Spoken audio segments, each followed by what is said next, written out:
আজ বাড়ির দরজাটা বন্ধ করার সময় বুকের ভেতরটা অদ্ভুতভাবে ভারী হয়ে গেছিল। বাবা মায়ের চোখে লুকানো কষ্ট আমি স্পষ্ট দেখেছি। তারা কিছু বলেনি, তবুও সব কথা বুঝিয়ে দিয়েছিল সেই নীরবতা। আর সত্যি বলতে কি, ওদের কষ্ট মানি হলো আমার কষ্ট।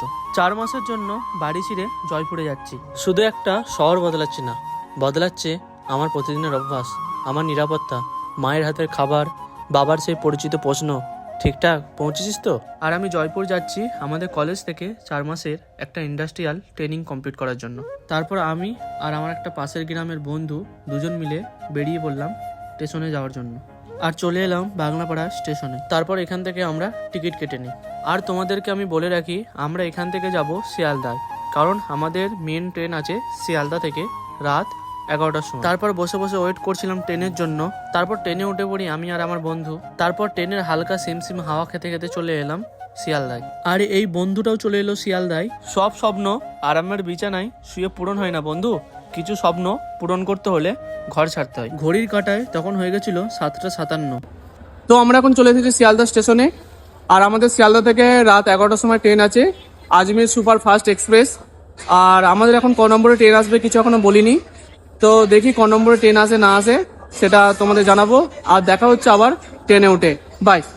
তারপর আমাদের ট্রেন চলে এসেছে 13 নম্বর প্ল্যাটফর্মে, শিয়ালদা টু আজমির। তারপর যে যে জায়গার মতো গিয়ে সিট খুঁজে বসে পড়লাম। আর আমার সিট পড়েছিল সাইড আপার। তারপর আর ভিডিও করিনি, খাওয়া দাওয়া করে শুয়ে পড়েছিলাম। ট্রেন থামে আবার চলে, জীবনও ঠিক তেমনই, কিছু কষ্ট আসে, থামে, তারপর আবার নতুন শক্তি নিয়ে এগিয়ে যেতে হয়।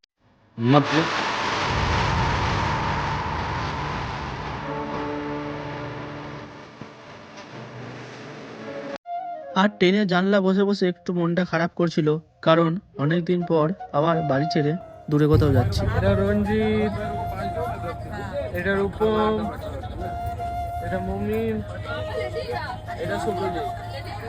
ঠিক একদিন পর নেমে পড়লাম জয়পুর স্টেশনে।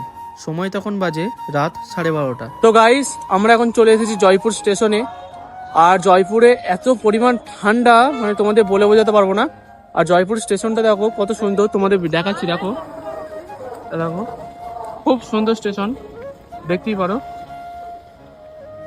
তো স্টেশনের ডেকোরেশনটা আমার দারুণ লাগলো। তারপর এখান থেকে আমরা একটা গাড়ি বুক করে নিয়েছিলাম আর চলে এলাম আমাদের যেখানে রুমের লোকেশনটা দিয়ে দিয়েছিল সেইখানে। তো গাইস, আমরা আগে থেকে রুম বুকিং করেছিলাম, তো সেই লোকেশনে চলে এসেছি।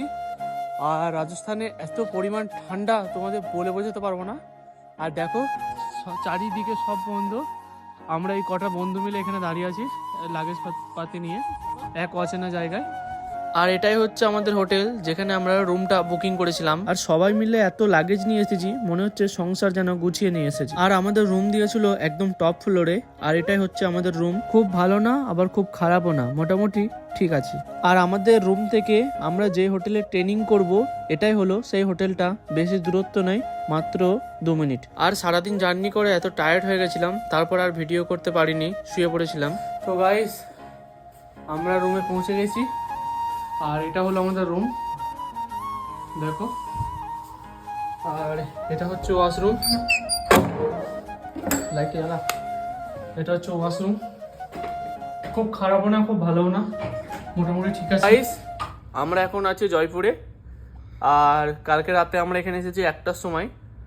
আর এখানে টেম্পারেচার দেখবে, এই দেখো, কালকে 4 ডিগ্রি 5 ডিগ্রিতে চলে গেছিলো, তো এখন 7 হয়ে গেছে। এখন বাজছে তোমার হচ্ছে 10টার কাছাকাছি বাজছে। 10টার সময় হচ্ছে 7 ডিগ্রি সেলসিয়াস। তো মানে ভাবো কত ঠান্ডা এখানে। আর ছেলেপিলে সব কেঁপে কেঁপে মরছে। এখানে একটা ছেলে আছে, এইটা, এইখানে একটা আছে, এইটা। তো কেঁপে কেঁপে মরে যাচ্ছে আমরা এখানে।